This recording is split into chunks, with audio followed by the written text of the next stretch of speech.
Welcome back to my YouTube channel the Happy Plate. Welcome back എന്ന് പറയാനൊന്നുമില്ല, ഇത് സ്റ്റാർട്ടിങ്ങിലുള്ളൊരു വീഡിയോ ആണ്. So welcoming you all. ഇനി ഇതൊക്കെ പറഞ്ഞു വരാൻ ഞാൻ ആരായിരിക്കും എന്നാണ് നിങ്ങൾ വിചാരിക്കുന്നതെന്ന് എനിക്കറിയാം. ഞാനൊരു ചെറിയ യൂട്യൂബറാണ്, സ്റ്റാർട്ട് ചെയ്തിട്ടേ ഉള്ളൂ. കാരണം ഞാൻ ഈ വീഡിയോ റെക്കോർഡ് ചെയ്യുമ്പോൾ 73 സബ്സ്ക്രൈബേഴ്സ് ആണ് ഞങ്ങളുടെ ചാനലിലുള്ളത്. ഞങ്ങൾ ഈ ചാനൽ കൊണ്ട് ഉദ്ദേശിക്കുന്നതും ഞങ്ങളുടെ ലൈഫിൽ വളരെ ഹാപ്പി ആയിട്ടുള്ള കുറെ മൊമെന്റ്സ്, കുറെ കോണ്ടന്റ്സ് ഷെയർ ചെയ്യുക. കുക്കിംഗ്, ഫുഡ്, ട്രാവൽ, മ്യൂസിക്, അങ്ങനത്തെ ഒരു പോസിറ്റിവിറ്റി ഷെയർ ചെയ്യുക എന്നുള്ളതാണ്.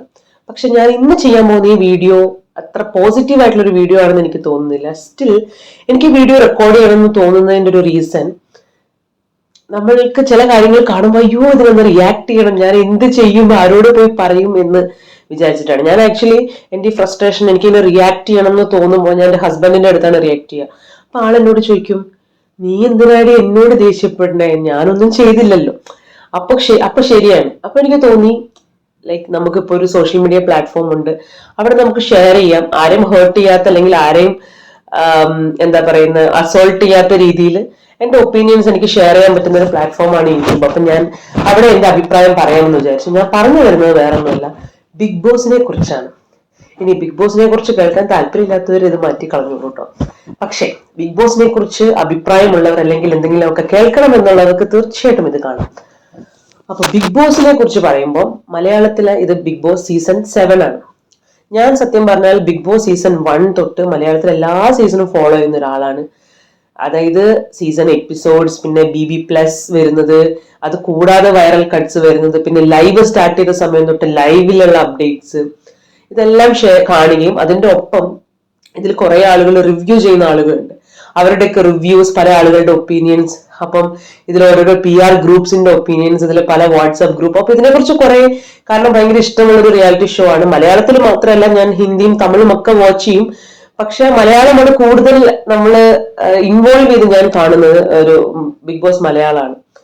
അപ്പൊ എനിക്കിപ്പോ പറയാനുള്ളത്, ഈ ഒരു സീസൺ എന്റെ ഒരു അഭിപ്രായത്തില് ഈ 7 സീസൺ വന്നതില് ഒട്ടും ക്വാളിറ്റി ഇല്ലാത്ത ഒരു സീസൺ ആണ് ഈ സീസൺ എന്ന് എനിക്ക് തോന്നുന്നുണ്ട്. ഇപ്പം ഈ ഒരു വീക്കിൽ, അതായത് ബൈ 2 days, അതായത് ഈ സൺഡേ ആണ് നമ്മുടെ ഗ്രാൻഡ് ഫിനാലെ വരുന്നത്. ഫിനാലെ വീക്കാണ്.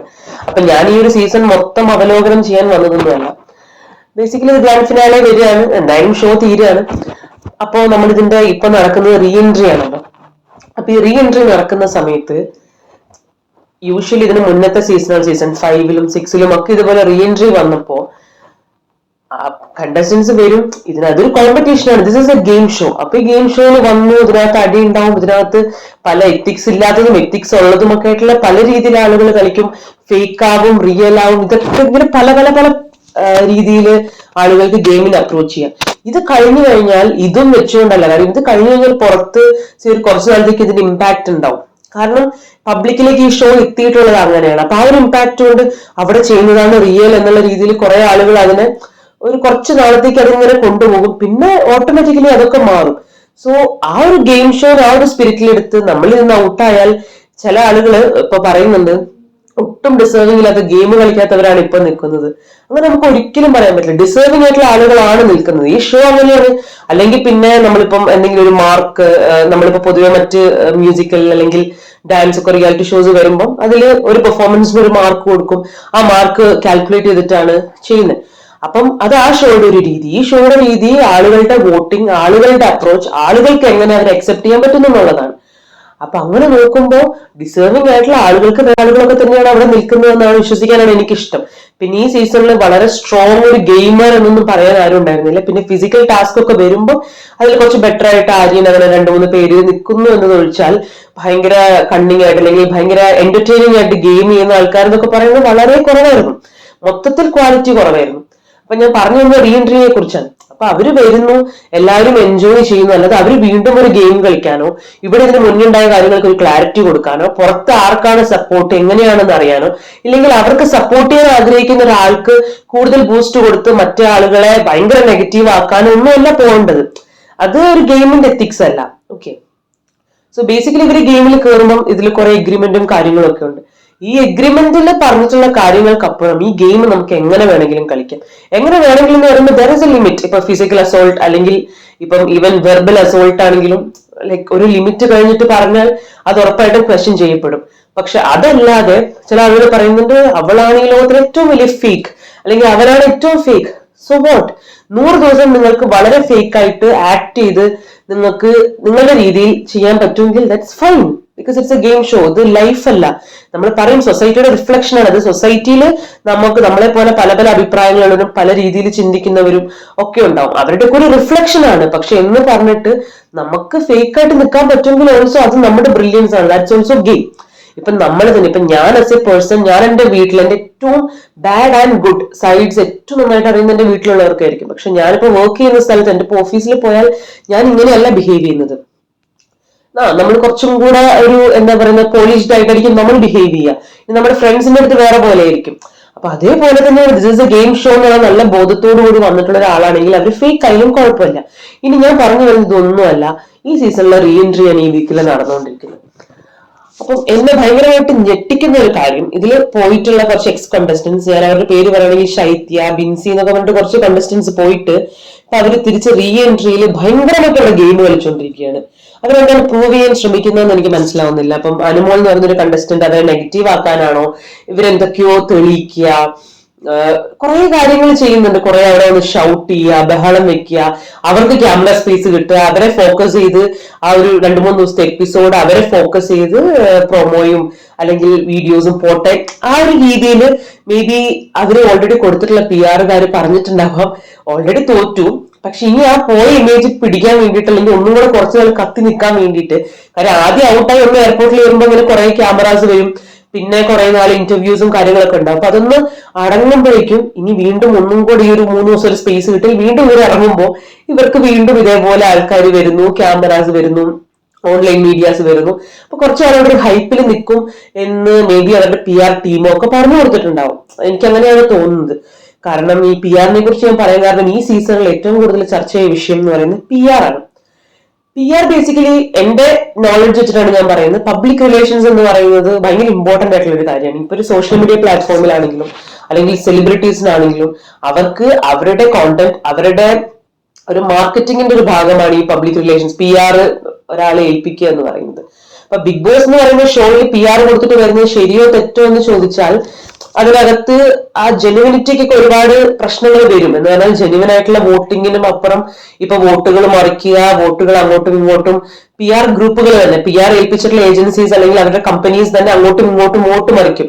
അതായത് അവർക്ക് ഫേവറബിൾ ആയിട്ടുള്ള കണ്ടസ്റ്റൻസ് ആര് ഈ ആഴ്ച ഔട്ട് ആവണമെന്ന് PR കമ്പനീസ് തീരുമാനിക്കുകയും, ഇപ്പം ഒരാൾ സപ്പോസ് ഇപ്പം അക്ബറിന് ഒരു PR ഉണ്ട്, അനുമോൾക്ക് ഒരു PR ഉണ്ട്.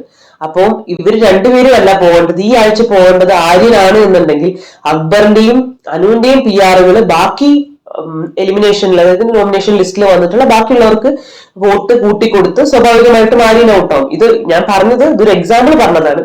അപ്പം ഇങ്ങനെ ചെയ്യാൻ പറ്റുന്ന ഒരു ഓപ്ഷൻ ഉള്ളപ്പം ചിലപ്പം റിയൽ ആയിട്ടുള്ള, അതായത് നമ്മൾ റിയൽ ആയിട്ട് ആഗ്രഹിക്കുന്ന പോലെ സംഭവിക്കണമെന്നില്ല. പക്ഷെ അതൊരു തെറ്റാണെന്ന് വെച്ചാൽ തെറ്റല്ല. കാരണം ഇപ്പൊ നമ്മൾ ആഗ്രഹിക്കുന്നില്ല. ഇപ്പൊ എനിക്ക് എന്റെ പേഴ്സണൽ ഒപ്പീനിയൻ കാണും, ഇന്നയാൾ ജയിക്കണം, ഈ ആഴ്ച ഇന്നയാൾ ഔട്ട് ആവണം. പക്ഷെ അതേപോലെ വേറൊരാൾക്ക് ചിന്തിക്കണം എന്നില്ല. അപ്പം അൾട്ടിമേറ്റ്ലി വോട്ടിംഗ് ഫൈനലി അങ്ങനെ വരുന്നു എന്നുള്ളതേ ഉള്ളൂ. പിന്നെ എനിക്ക് തോന്നുന്നു ആദ്യ സീസണുകളിലൊന്നും PR ഇത്രയും സ്ട്രോങ് ആയിരുന്നിരിക്കില്ല. പക്ഷെ പിന്നെയാണ് ഈ PR, കാരണം ആദ്യത്തെ സീസണിൽ എനിക്ക് തോന്നുന്നു വളരെ ഫെമിലിയർ ആയിട്ടുള്ള, വളരെ കുറച്ച് സെലിബ്രേറ്റഡ് ആയിട്ടുള്ള ആൾക്കാരാണ് കൂടുതലും വന്നിരുന്നത്. പിന്നെ അതിനുശേഷം വന്ന സീസണുകളിലാണ് കുറച്ചും കൂടെ കോമൺ, കുറച്ചും കൂടെ നമുക്ക് അറിയാത്ത അല്ലെങ്കിൽ അത്രയും ഫെമിലിയർ അല്ലാത്ത ആൾക്കാർ വന്നു തുടങ്ങിയത്.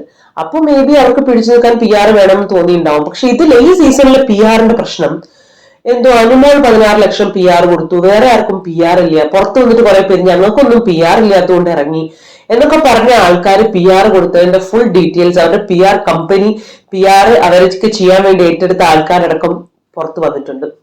അതേപോലെ ഇപ്പം ശൈത്യ എന്ന് പറഞ്ഞ കണ്ടസ്റ്റന്റ് പുറത്ത് വന്നിട്ട് അങ്ങനെ PR അതൊന്നും ഇല്ല. ഇപ്പൊ തിരിച്ച് റീ എൻട്രിയിൽ അവരുടെ വായിന്ന് വന്നതാണ് നമ്മൾ പറയില്ലേ സ്ലിപ്പ് ഓഫ് ടങ് എന്ന് പറയുന്ന പോലെ.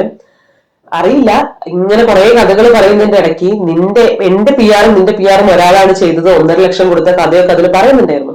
അപ്പൊ ബേസിക്കലി എല്ലാവരും PR കൊടുത്തിട്ടുണ്ടായിരുന്നു. പക്ഷെ സ്വാഭാവികമായിട്ട് നമുക്ക് പുറത്തിറങ്ങി കഴിയുമ്പോൾ അയ്യോ ഞാൻ ജയിച്ചില്ല, ഞാൻ ഈ പൈസ മുടക്കിയിട്ടും എനിക്ക് 100 ദിവസം നിൽക്കാൻ പറ്റില്ല എന്നുള്ള ഫ്രസ്ട്രേഷനാണ് അവരാണ് വന്ന് തീർക്കുന്നത്. പിന്നെ എനിക്ക് തോന്നുന്നു ഈ ഒരു റീഎൻട്രിന് ശൈത്യ ബിൻസി ഒക്കെ പറയാൻ അവരൊക്കെ ഭയങ്കരമായിട്ട് അതായത് ശാരിക ഭയങ്കര ഓവറാക്കാൻ വന്ന കുറച്ച് കണ്ടസ്റ്റൻസ് ആയിട്ട് എനിക്ക് തോന്നി. പക്ഷെ ഇപ്പം ആര്യനൊക്കെ ഇന്നലെ കയറി ഭയങ്കര ബ്യൂട്ടിഫുൾ ആയിട്ട് അത് ഡീൽ ചെയ്തു എന്ന് വെച്ചാൽ എല്ലാവരും, കാരണം it's A game. At end of the day എല്ലാവരും ബെസ്റ്റ് ഫ്രണ്ട്സ് ആക്കാനോ എല്ലാവരും ക്ലോസ് ആക്കാനോ ഒന്നുമല്ല. പക്ഷെ നമ്മൾ പുറത്ത് കണ്ടാലും ഓക്കെ വി വെർ ദെയർ, ആ ഹൗസിൽ നമ്മൾ ഇത്ര ദിവസം ഹൗസ് മേറ്റ്സ് ആയിട്ട് ജീവിച്ച ആൾക്കാരാണ്. സോ ആ ഒരു പോസിറ്റിവിറ്റി എവിടെ കണ്ടാലും പറയാൻ പറ്റുന്ന രീതിയിൽ റിലേഷൻ കീപ്പ് ചെയ്യാം.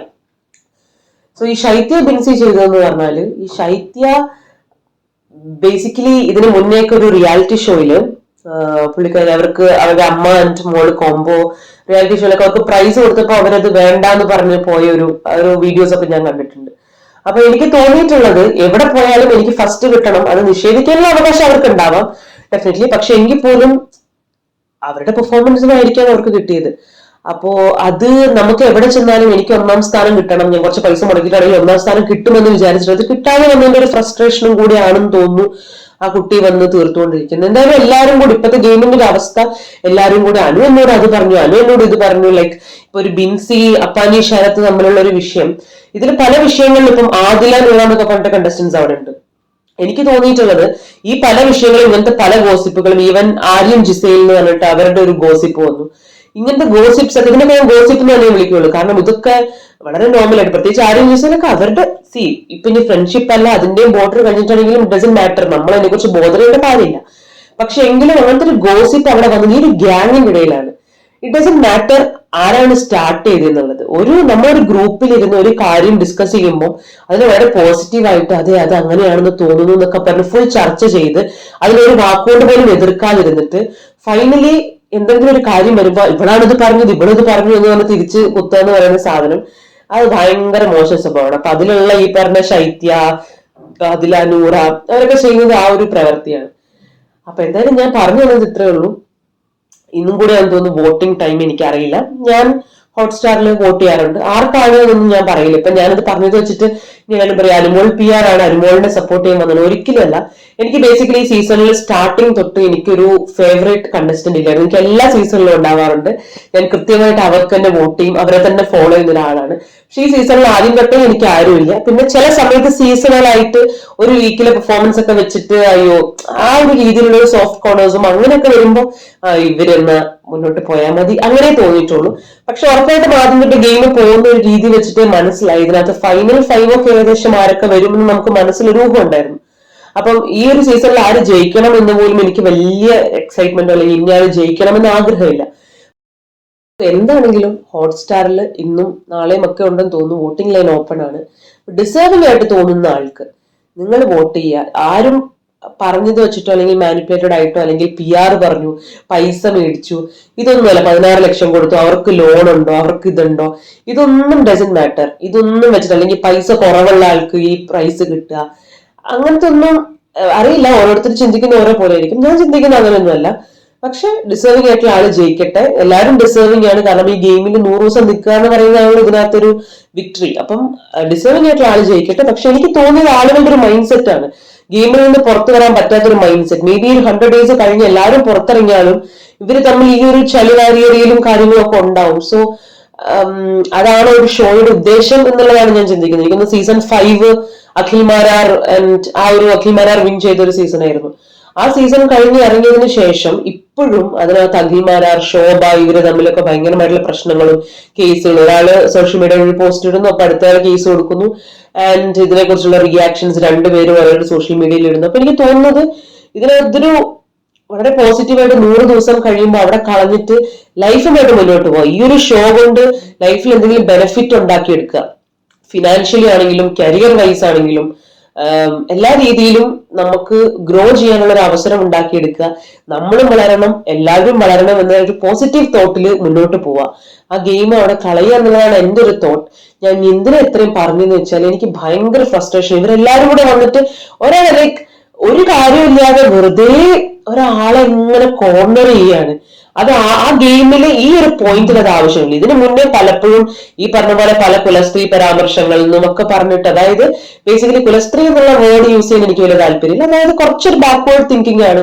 ഈ ഒരു കാലഘട്ടത്തിൽ ഈ ഒരു ജനറേഷനിൽ ചിന്തിക്കേണ്ടത് പോലെയല്ല, കുറച്ചും കൂടി പഴയ ചിന്താഗതിയുള്ള ആൾക്കാർ പലരും അവിടെ ഉണ്ട്. അങ്ങനത്തെ ഒരുപാട് പരാമർശങ്ങൾ വരികയും കുറെ പേര് അങ്ങോട്ടും ഇങ്ങോട്ടും ഒക്കെ കോർണർ ചെയ്യുകയും ഒക്കെ ചെയ്തിട്ടുണ്ട്. That's very much okay. കാരണം അത് പല ആളുകൾക്കും പല അഭിപ്രായങ്ങളായിരിക്കും. പക്ഷേ ടുവേഴ്സ് ദ എൻഡ് ഒരു ഗ്രാൻഡ് ഫിനാലെ വീക്കിന് വേണ്ട ഒരു ബ്യൂട്ടി അവർ ഈ ഷോയിൽ വന്ന് റീഎൻട്രി ചെയ്ത ആൾക്കാർ കംപ്ലീറ്റ്ലി കളഞ്ഞു എന്നുള്ളതാണ്. അപ്പൊ അത് കണ്ടപ്പോഴാണ് എനിക്ക് എന്തെങ്കിലും ഒന്ന് പറയണമെന്ന് തോന്നിയത്. ബട്ട് എനിവേസ് ഡിസേർവിംഗ് വിൻ ഞാൻ വീണ്ടും പറയുന്നു. ആൻഡ് ഇനി വരുന്ന സീസൺസ് കുറച്ചും കൂടെ എന്റർടൈനിങ് ആൻഡ് ആ രീതിയിലുള്ള കോണ്ടസ്റ്റൻസിനെ സെലക്ട് ചെയ്താൽ മതി എന്ന് മാത്രമാണ് എൻ്റെ ഒരു വിഷ്. അപ്പം anyways thank you for watching guys.